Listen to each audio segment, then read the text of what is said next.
A casi un mes de la salida de Nicolás Maduro del poder en Venezuela, para algunos la transición está en marcha. Para otros, en cambio, pocas cosas han cambiado. Lo cierto es que Delcy Rodríguez, vicepresidenta de Maduro, ha asumido la presidencia interina, se están cambiando leyes para abrir la producción petrolera a inversiones extranjeras y se han firmado contratos millonarios con Estados Unidos para garantizar la venta de crudo a ese país. Pero ¿qué pasa con los derechos humanos? Durante estas últimas semanas se han confirmado excarcelaciones a cuentagota, 302, según la ONG venezolana Foro Penal. Sin embargo, de acuerdo con esa misma organización, más de 700 personas permanecen en las cárceles por razones políticas. Yo soy Johan Ramírez y las excarcelaciones y los derechos humanos en Venezuela serán el tema de hoy aquí en DW Actualidad en Análisis. Y para ello recibo desde El Tigre, en Venezuela, al señor Jesús Paraqueima. Él es padre del preso político Ernesto José Paraqueima, exalcalde de esa ciudad del Tigre. Y desde Nueva York también saludo a Juan Papier, él es investigador senior de Human Rights Watch para las Américas. Señor Papier, señor Paraqueima, bienvenidos al programa. Gracias por aceptar la invitación. Me gustaría comenzar con usted, señor Paraqueima. Cuéntenos, por favor, ante todo, en qué condiciones se encuentra su hijo. Y me interesa mucho, sobre todo, si esas condiciones han cambiado para bien o para mal después del 3 de enero, día en que Nicolás Maduro salió del poder. No, absolutamente, todo sigue igual. Mi hijo sigue preso en las mismas condiciones de insalubridad. Ha padecido de enfermedades con inflamación de órganos vitales y sin atención médica. O sea, hubo atención médica retardada, con 3 días de retraso. Eso le causó, pues, le incrementó su situación crítica de salud. Poco a poco ha ido mejorando, se ha mejorado la alimentación y creo, bueno, que desde el punto de vista de salud él tiene la tendencia a mejorar. Pero de la situación anímica, el estado depresivo en que él se encuentra, por la situación de injusticia que él vivió, ¿verdad? Siendo un alcalde exitoso, fue destituido, fue trasladado con un gran despliegue de seguridad que no ameritaba por una situación, esposado, encapuchado. Entonces, todo eso, trasladado del Tigre a Caracas, todo eso generó un cuadro realmente crítico que muchos entienden y otros no, por supuesto.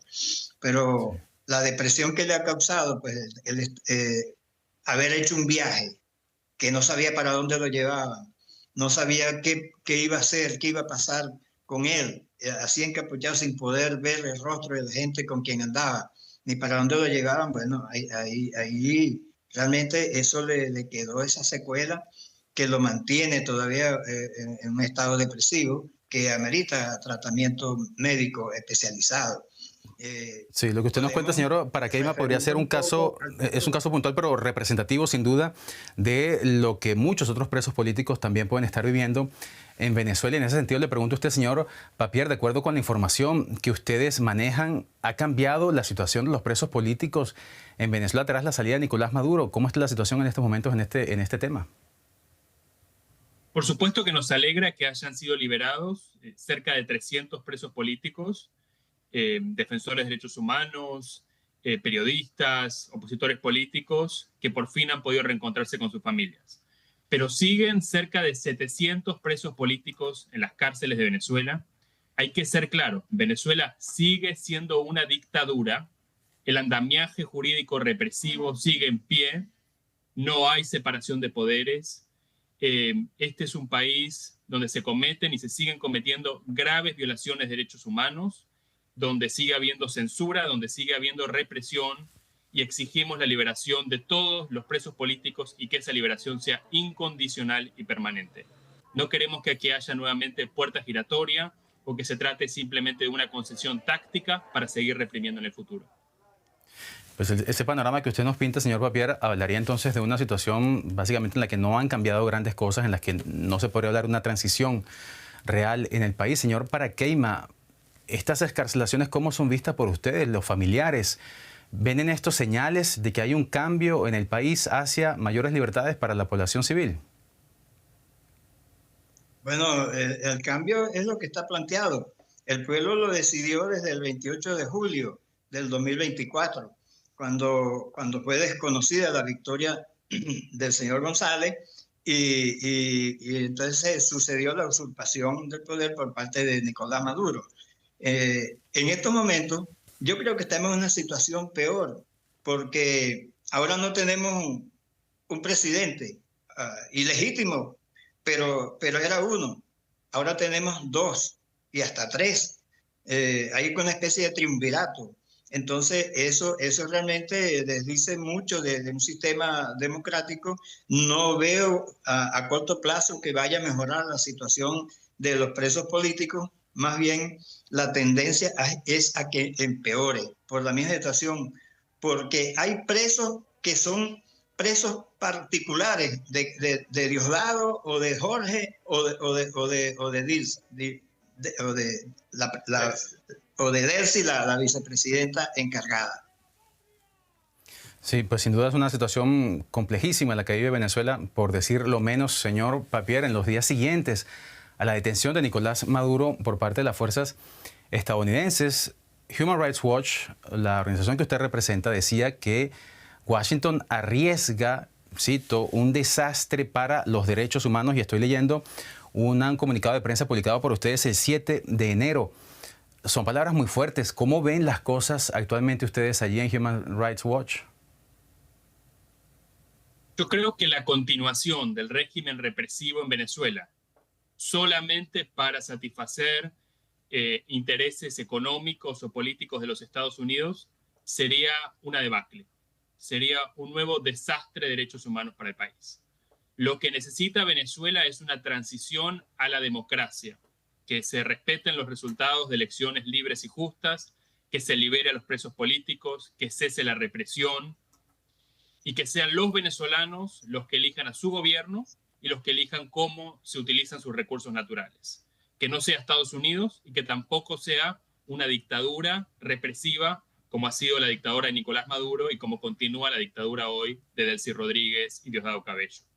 Queremos que todos los presos políticos sean liberados y hay que ser claro, Jesús Armas sigue preso, Freddy Superlano sigue preso, Nahuel Gallo sigue preso, Perkins Roya sigue preso. Todos ellos tienen que ser liberados para que empiece un proceso de democratización en el país. Y a un mes, señor Papier, para precisarlo, de la salida de Nicolás Maduro del poder y casi un mes de que ustedes sacaron ese comunicado de prensa, ¿consideran ustedes en la organización que todavía Washington está arriesgando un desastre para los derechos humanos en Venezuela? El riesgo de un desastre para los derechos humanos en Venezuela sigue en pie, sigue claro. Aquí Washington ha priorizado primero estabilizar, luego mejorar la economía y dicen que en tercer lugar habrá un proceso de transición democrática. El peligro de esta estrategia es que la estabilización y la mejora de la economía también pueden servir para que Delcy Rodríguez y el aparato represivo que hoy está en pie en Venezuela continúen en el poder. Y eso sería una debacle para los venezolanos. Lo que necesitamos es una transición a la democracia. Son palabras bastante fuertes viniendo sobre todo de Human Rights Watch en esta coyuntura que vive el país. Señor Paracaima, en relación a las excarcelaciones, volvamos a ese tema. Explíquenos, por favor, cómo funciona. Uno se pregunta cuál es el criterio que usan para excarcelar a unos presos y a otros no. ¿Les han dicho a ustedes quiénes van a ser excarcelados y cuándo? Bueno, como decía anteriormente, cada uno de los líderes de lo que queda del régimen tiene sus presos particulares. Entonces, por ejemplo, Ernesto, mi hijo, es un preso prácticamente del fiscal general de la República. Entonces, hay que esperar que le toque su turno de liberar a sus presos, a uno de sus presos, a varios de sus presos.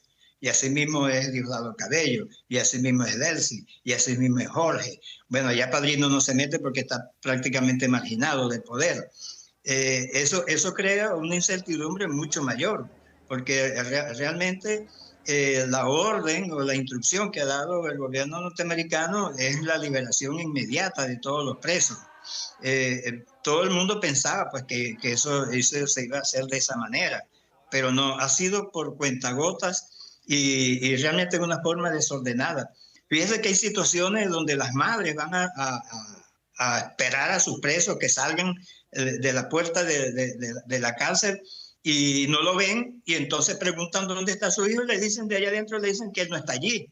Y ella pregunta, ¿y dónde está? No saben. Ni siquiera el sistema sabe dónde están los presos. Entonces, porque hay cárceles, especies de cárceles privadas. Entonces, realmente es una situación caótica que se está presentando y el sufrimiento de la familia es mayor. La incertidumbre ha aumentado y todos, por supuesto, que pensamos, porque creemos que la gestión que está haciendo el gobierno norteamericano es por el bien, por la justicia y por la paz en Venezuela. Esperamos que eso sea así. Sin duda, imaginarse la angustia de las familias es realmente desesperante, ¿no? Lo que están pasando los venezolanos en este momento. Señor Papier, ante esta ventana, digamos, que se abre en Venezuela tras la salida de Nicolás Maduro, ¿tiene previsto Human Rights Watch enviar una misión a Venezuela o abrir una oficina en Caracas? Esto, por supuesto, bajo el consentimiento de las nuevas autoridades. Bueno, nosotros fuimos expulsados de Venezuela en el año 2008, cuando el presidente era Hugo Chávez y el canciller era Nicolás Maduro. Nuestro personal que estaba en el país fue expulsado a la fuerza. Desde entonces hemos hecho varias visitas al país, pero siempre de forma extraoficial, de bajo perfil, para evitar el riesgo de que nuestro personal sea detenido y encarcelado en Venezuela. Si hubiera condiciones de seguridad, si hubiera garantías por parte del gobierno, por supuesto que estaríamos encantados de hacer una visita al país para documentar las violaciones de derechos humanos que están ocurriendo y para seguir exigiendo la liberación de los presos políticos y un proceso de democratización en el país, por ejemplo, a través de la derogación de las leyes represivas que siguen en pie. Estaríamos encantados de hacer nuestro trabajo en Venezuela, como lo hacemos en todos los países de la región. Lo que me gusta de esta oportunidad de conversar con ustedes al mismo tiempo es que por un lado tenemos al señor Paracaima, que nos cuenta desde el testimonio de una familia que tiene un preso político en Venezuela, que vive este drama en primera mano, y luego la visión de una organización internacional que lo ve desde afuera, en la distancia y con otros elementos para también analizar y juzgar lo que está pasando. Antes de terminar, le hago la misma pregunta a los dos. Comienzo con usted, señor Paracaima. ¿Cree usted como venezolano que hay una transición real política en el país? No creo. A pesar de que es la instrucción, el deseo del gobierno norteamericano, que suponemos pues, que está ayudando a resolver esta problemática, yo lo que veo más bien es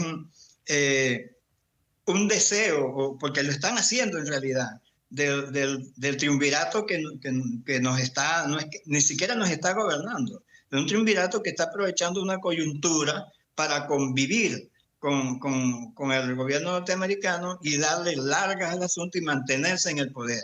Y eso es al mismo costo, con la represión por delante. Entonces, cada día las familias nos sentimos presos también nosotros en nuestras casas. Sobre todo el caso de nosotros, en mi familia, que tenemos, aparte de Ernesto, que tiene ya 3 años preso, tengo 2 hijos más, que después de las elecciones, la persecución que hubo por la protesta, por el resultado electoral, por la decisión de usurpación que tomó Maduro, entonces mis hijos también están perseguidos. Uno está en el exterior y otro anda por allí viendo cómo salva su vida. Entonces, realmente, para nosotros no ha cambiado nada. Solamente la esperanza de que sucedan los cambios que debieran ser el resultado de esa misión tan arriesgada que tomó Estados Unidos al llevarse al presidente Maduro. Todos pensamos que se había acabado el régimen y empezaba una nueva etapa de libertad para todos los venezolanos. Señor Papier, desde Human Rights Watch, ¿ven ustedes que hay una transición en marcha en Venezuela? Ojalá haya una transición donde los venezolanos puedan elegir libremente su gobierno y cómo son gobernados. Lamentablemente lo que vemos es que Delcy Rodríguez quiere ganar tiempo, esperando que la comunidad internacional se distraiga con otras crisis, que Donald Trump, su prioridad es hacer negocios y manejar el precio del petróleo, obtener más petróleo venezolano. ninguno de los dos tiene como prioridad la democratización de Venezuela. Ese es el anhelo del pueblo venezolano y para eso vamos a seguir trabajando, para que los venezolanos vivan en una democracia, para que los presos políticos sean liberados, para que no haya más represión y para que los venezolanos puedan elegir sus gobernantes y cómo se utilizan sus recursos naturales. Pues lamento muchísimo tener que terminar este programa de una manera tan desalentadora, con tanto pesimismo por parte de ustedes en relación con Venezuela, que es el sentir de muchos venezolanos también que esperaban que luego de la salida de Nicolás Maduro hubiera una transición real política en el país. Desde el Tigre, en Venezuela, Jesús Paracaima, padre del preso político Ernesto José Paracaima, exalcalde de la ciudad del Tigre. Muchísimas gracias por haber estado con nosotros. Desde Nueva York, Juan Papier, investigador senior de Human Rights Watch. Muchísimas gracias a ambos por habernos acompañado y a ustedes que nos han seguido. Gracias por su sintonía y su confianza. Soy Johan Ramírez. Hasta la próxima.